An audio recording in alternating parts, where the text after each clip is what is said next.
So, Chris, can you take us back to what happened when you wrote the report Unwritten in Stone? Is that what it was called? Correct. That was what it was called, yes. So Unwritten in Stone was a report that I wrote while I was still on active duty before I retired back in 2012. It started as a project to sort of reclaim some of the command's history and heritage. In particular, we were trying to find out who Dickerson was. Donald Dickerson was one of the sailors who went down on the flight. And we came to find out that our enlisted barracks is named for him. And in figuring that out, I got in touch with his daughter, Tia. And when Tia and I were on the phone talking about it, it came up in that conversation of who her father was, that he wasn't on the Vietnam Memorial in Washington, D.C. And I, did some Google searching for his name on the wall, and lo and behold, it was not on the wall. And I couldn't figure out why. And the more I dug into it, the crazier it seemed to be to me that he wasn't on the wall. Actually, I felt like he really should have been. So I went back to my commanding officer and said, I really think that we should look into this. And not only did he allow me to do that for about 6 to 7 months, he also gave me a small team of junior sailors as researchers to sort of, because there was so much to look at, so much information to look at. So we started to build the case, and that case ended up being the Unwritten in Stone report. We can get into why, I feel that they should be on the wall. There are, as you know, there are 4 criteria the DoD put together for being honored by being on the wall. And one of those was if you were directly en route to or coming from the combat zone and were in direct support of combat operations.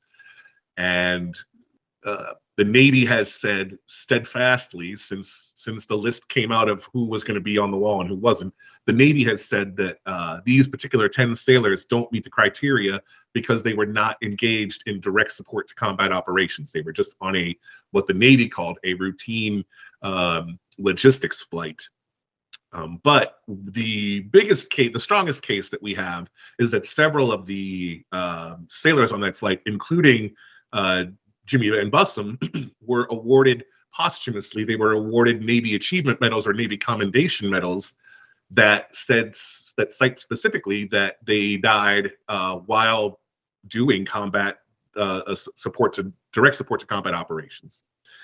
So on the one hand, you have the Navy saying that they don't make the criteria, but on the other hand, you have the Navy saying that they were. So I don't know where the disconnect is at this point. I don't know why the Navy is sticking to this. I know that every year names are added to the wall, or people who were assumed to be missing in action, maybe they find the remains and they're changed from missing in action to killed in action. And those names are added every year right around Memorial Day. I mean, there's a couple of cases that we spoke about briefly before where there are some people on the wall that were on R&R in Hong Kong, for instance.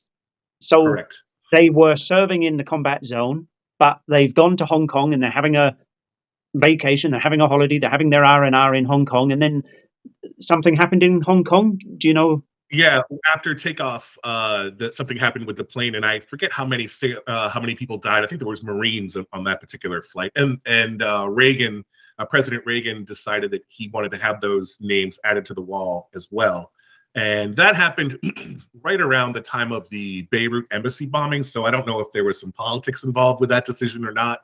The Beirut embassy bombings, I think, happened in December of 1983, and the wall was dedicated shortly thereafter. But that's not the only case. There are the Air Force took a little bit of a broader view of who should be on the wall, and I believe that ultimately it was up to each service to nominate the people that they thought should be on the wall. Right. The Air Force has people on the wall who were flying in and out of Thailand, which is not in the combat zone, doing training missions, and those airmen are on the wall. So it's just sort of like a bit of a disconnect. The Air Force was, again, a little bit looser in their interpretation of the wall, and mind you, our work was never intended to rip names off the wall. It was just about getting these 10 sailors on the wall. Right. The other thing that we were very concerned about was we didn't want our research to lead to thousands of names that needed to be added. So we looked at all of the flights that we could that involved mishaps or air crashes or being shot down over the combat zone, and we didn't find any other flights that matched this particular flight's characteristics and its main mission, which was to take sailors from Cubi Point to Vietnam, from Vietnam to the carrier battle group. And at the time, the carrier was in the Bay of Bengal for the India-Pakistan conflict. So even though the carrier was not itself on in the combat zone, there is no debate that the sailors were flying directly to Vietnam when the flight went down. So they were directly en route to Vietnam. The flight. Yes, to Tan Son Nhut Airport in what was then South Vietnam. Yes. Okay. Amy, do you have anything to add in regards to why you believe that your uncle should be on the wall? In 1971, I understand, and I think we all do, why they had to say this was just a regular logistics support mission. It was classified. You had sensitive Navy personnel on board. They were doing sensitive things. They were, dropping people off in the combat zone. There were cryptologists. There was a Russian linguist too. One of the CTs was a Russian linguist. It's understandable that that would be classified and we would just have limited information. I think the part that we're asking for now is, after 40 years, it was declassified, and now everything is kind of coming out in the open, and now we really know what the purpose was, where they were going, why they were probably going there, and it's all there. And the medals, they all reference combat operations, and I think, when the admiral did that, he knew exactly, how important that was going to be later. Without, with everything being so secret, it was just really hard to know. But we're looking at it now, and you're saying, I know that historically there's been no, but understand the families for 40 years, we didn't even have an opportunity to really argue fairly on the behalf of the sailors anyways, because we didn't have the knowledge, we didn't have the clearance, we didn't have the information. It wasn't there, it was classified. And we've already been set back 40 years to start with in 2012. So, it's...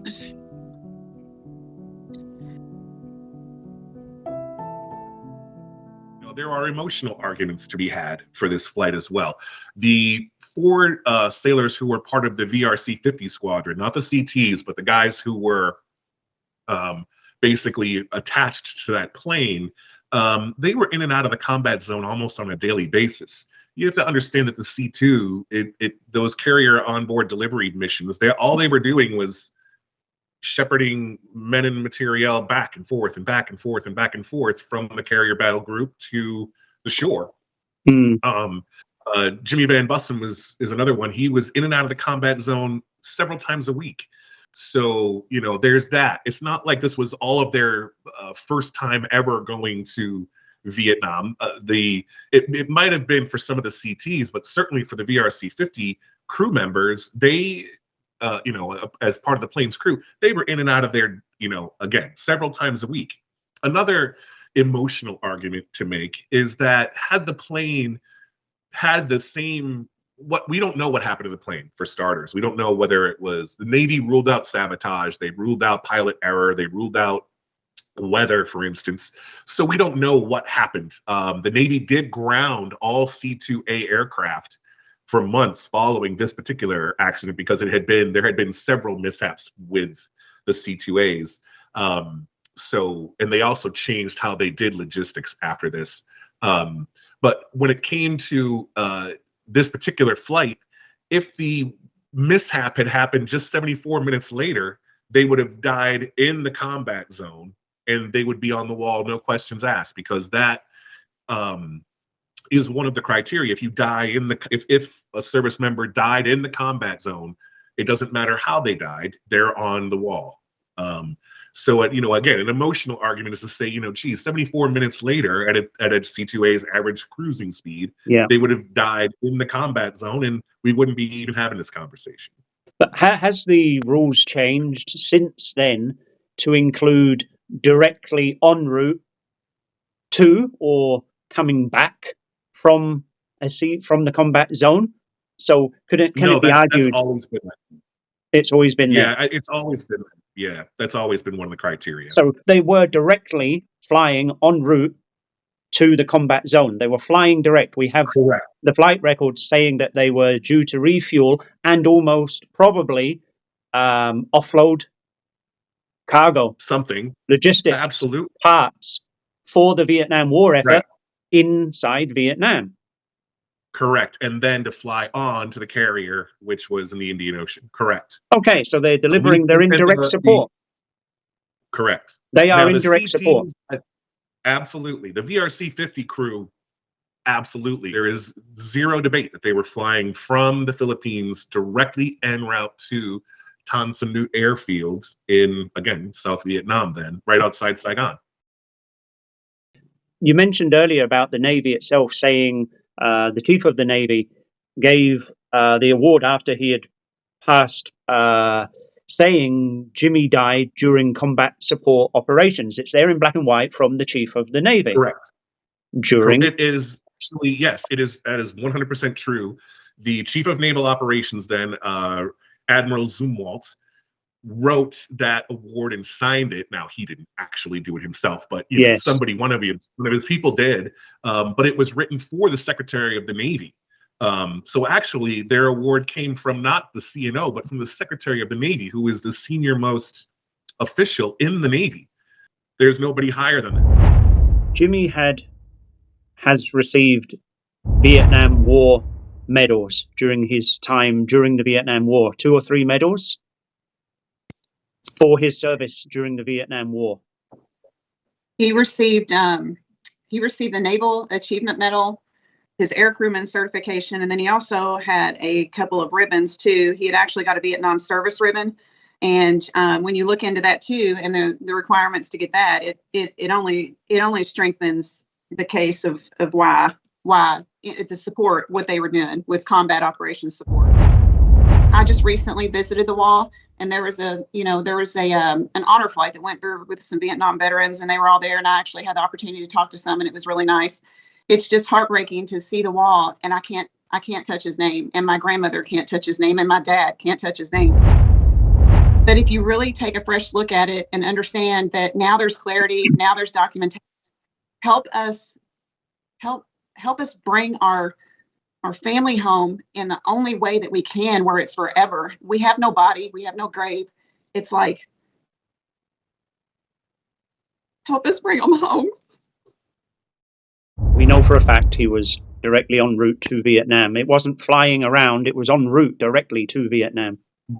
Correct, but he'd already flown to and from Vietnam dozens of times. Right. Previously. Yeah, so. I'd read in the report that he had done over 800 hours of time in the air. Those are flight hours. That's 800 flight hours. That's correct. 800 hours aloft, not just, that doesn't include getting ready for the flight or the post-mission stuff that they have to do. That's 800 hours in the air. Yeah. And all of it, I think, was down in the, South China Sea, again, taking materiel or personnel or orders or gizmos, whatever, to and from the shore to the combat, to the combat zone, either the battle group itself, which was floating off, patrolling off the coast of Vietnam, or directly to the country itself by landing at, the airfield near, outside of Saigon. And can I go on top of that too, on what you're saying? Because that's where you're kind of right on target with that, because, in reading a lot of Jimmy's letters, he, obviously for many reasons couldn't really talk about what he was doing specifically or anything, but, I know they're, the Navy and the NSA is in possession of his letter. And one of them, which was kind of more unique in its nature, was a little bit more specific. But in August 30th of 1970, he was talking about they're going to leave tomorrow, go to Da Nang and drop some people off and get the hell out of there as fast as they could, pretty much. I mean, obviously, and he had the flight log for that one, and it was labeled Da Nang deploy. It wasn't called a logistics mission or whatever, Right. There's obviously, you can read the tone in his letter. It's like, yeah, we're dropping them off and getting the heck out of there. It's dangerous. I mean, that was also in the combat zone, and he was doing that all the time. And there were letters, he could never really go into a lot of specifics, but I mean, he was always flying. If you actually look at what we know now and kind of the definitions of what the DoD has, and it is pretty simply laid out, and it's very, very clear. They were supporting combat operations, and there's really just not a whole lot else to talk about other than that's what they were doing. And the medals say it, and everything else around it says it too. The ribbons say it. It's there. They gave the ultimate sacrifice for their country. The families, we do not get their bodies back. Please, please, please let us put their names on the wall. It would give us it would provide a level of closure that we really haven't had. And it's not that we're not gracious for the other things that have been done for our family, because we are. I come from a lot of military in my family. Both of my grandfathers fought in World War II, and they were in the Navy.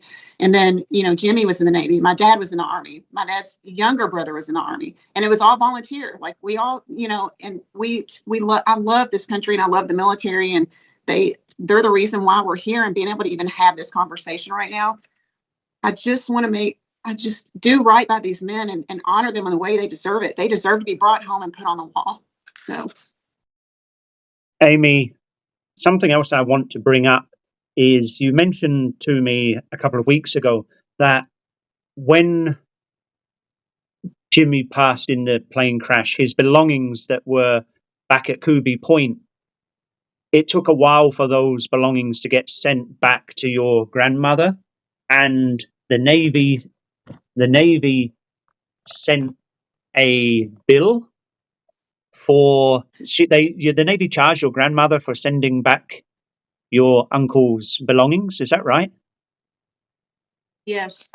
When I went through everything just to make sure I didn't want to misspeak, but my grandmother, my dad had told me about it, and I'd known about it. And when everybody had started giving me everything so I could kind of look through the documents, there's a bill of lading, and there's some letters that pretty much the way it worked, I think, back during that time, is you could get your personal effects back, that they charged you by the pound. And now my grandparents wanted all of his stuff back. She kept everything. And I have the bill of lading. I have the letter. I have the letter that says, we'll give it to you, but we're going to charge you. So this case has come back to light. When did you write Unwritten in Stone? What year? In 2012.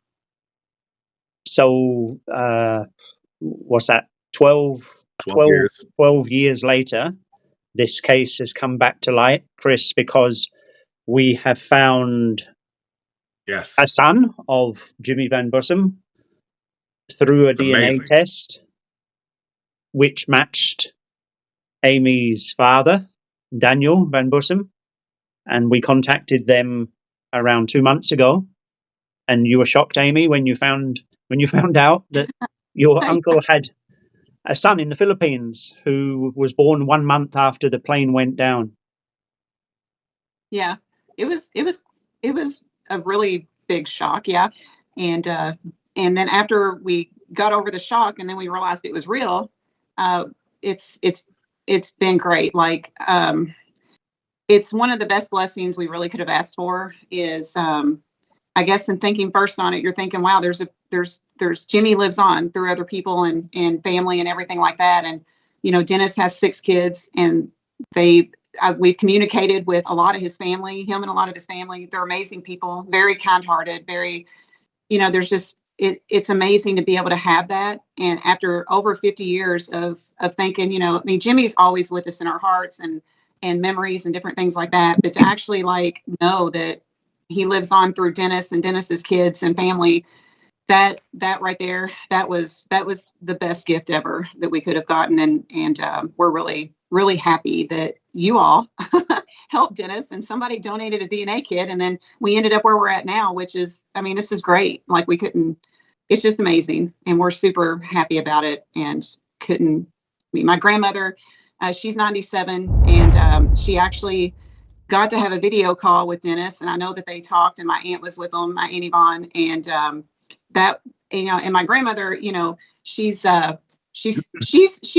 still kind of sharp, but I know that sometimes, she is 97, but it's been really good to be able to give my grandma that level of, it's like this whole other gift that she's been given, and if only it would have been really awesome if my granddad had been alive to also experience this, because he would have been really happy about it too. But to have gotten that, that is really amazing. So it's been great. That part's been great. And thank you all so much for doing that. Your grandmother had been fighting on behalf of Jimmy. There's some articles in the newspaper where she was trying to bring it to the media's attention, the case. Yeah, I think what really sparked it for her is, I know that in the early 90s is probably, I don't know when exactly the family realized. My dad had just said, we just always assumed that he was going to be on the wall. And in the early 90s, when she figured out that he wasn't, is when she kind of started. I mean, she's wrote every politician, the state, the senators, everybody. And in 1999, the moving wall came to Owensboro, Kentucky, and the local newspaper there did a story on it, because they were kind of fascinated, like, oh wow, like really he's not on the wall. And that's kind of really, for her, especially after that visit, it stirred up a lot of emotion for her, and she just started writing all kinds of letters. And I know it went all the way up to the top of, who makes the decision. And I know I'm probably going to get the title wrong, but and Patti can correct me, but I think it's Chief of Naval Personnel Command, maybe. Yes. Yeah, and I know that they were written to at the time, and I cannot remember the gentleman's name that was in that position at that point, but it didn't go very far. And at that time, you have to remember that this mission was still classified. So, they were kind of, and we didn't have a lot of information, but the common theme was, well, he died outside the combat zone. It's that cursed invisible line in the South China Sea, 74 minutes away. It's like, that's what the hat was hung on. But really, we didn't have any teeth at that point to fight it any further than that, because we didn't have the information. It was classified. So that's kind of where everything that she did for all those years, we're doing it on not even the right information, or I guess the full disclosure of information. And once again, we understand why that was that way, and it's fine. It's just, let's make it right now. And she's not really obviously in a position anymore to have a voice for her son. And I feel like, it's time to pick this up again and really try to, hopefully somebody will, listen and really look at this and say, wow, that's literally right there in writing in black and white in that one or two sentences. It's there. And it's going to take a brave person to look at that and say, yes, I think we should do it, because, and the thing is like, I'm not blaming anybody, and neither is my family. It's not like that with us. It's just, we really, more than anything, especially now that we have Dennis, we would love to fly him in and let him watch his dad's name being etched in a wall. Wouldn't that just be, for him, for my grandmother, for my, my dad and his other siblings? It's like, there would be no greater thing than that. And for Dennis, would probably give him the greatest level of closure he could possibly imagine. Jimmy died, and the rest of the crew and the CTs died during giving direct support during combat support operations. I'm correct in saying that? You are correct in saying that, and their awards also say that. And that's what the rules say in relation to having your name on the Vietnam War Memorial. Correct. You have to have died either in the combat zone or have died while directly traveling to or from the combat zone in direct support of combat operations. It's black and white.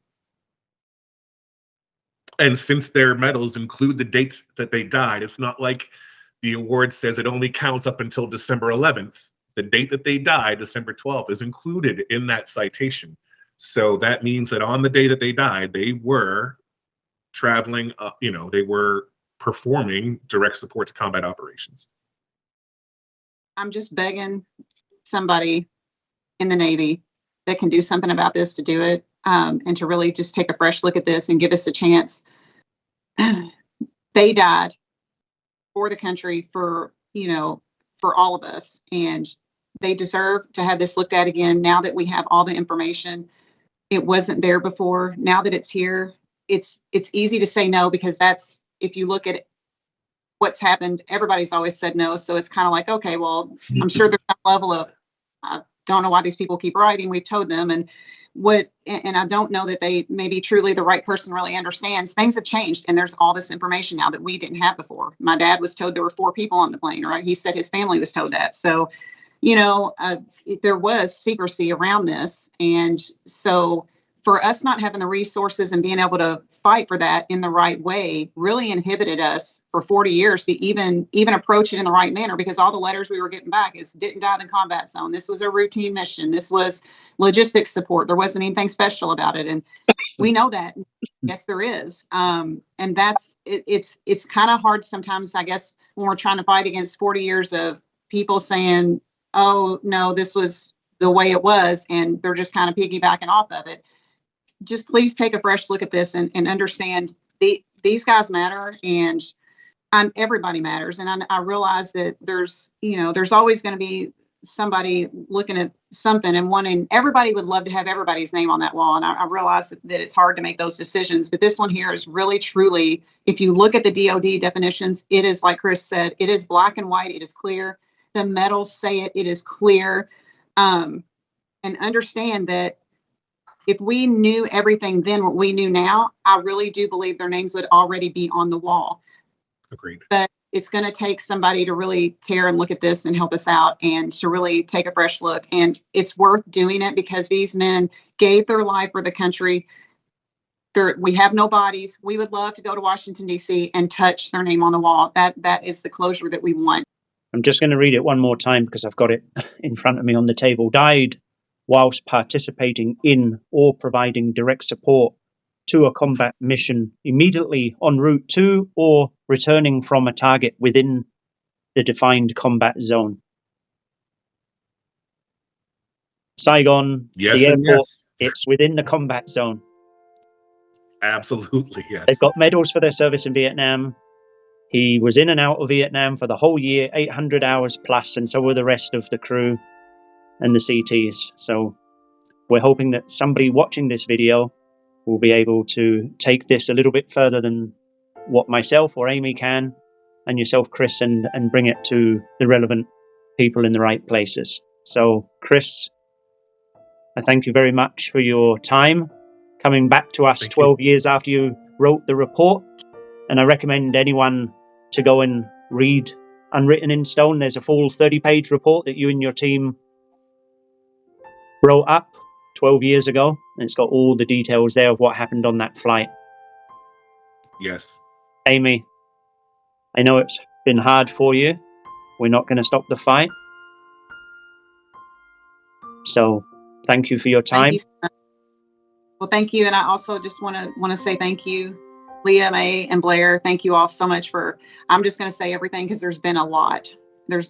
And for you all to take this under as like something that you're passionate about as well is very meaningful to me and the other families. We do, it's very humbling, and thank you so much, because we wouldn't be having this conversation if it wasn't for you all. And then Chris, Patti, and his team for putting everything together they did, and all the many hours and months in life that you gave in your time to doing this is a really great thing for us to have as well, because it puts the story together for us. So I just wanted to thank you too. And thank all of you really for everything that you've done. It is truly appreciated. I think once the working American... on this. Go ahead, I'm sorry, Chris. I was going to Go say, ahead, Chris. working on this report was, even though ultimately it wasn't as fruitful as we wanted it to be, it was one of the most rewarding things I did in my 22 years in the Navy.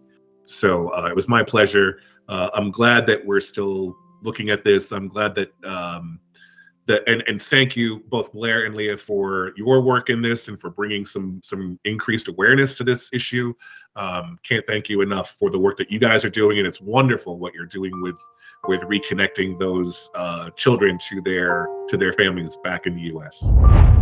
I believe that when the American people watch this video, find out all of the facts behind what happened, they're going to be shocked at these people, these 10 servicemen who gave their lives in the line of duty, do not have their names up on the Vietnam Wall.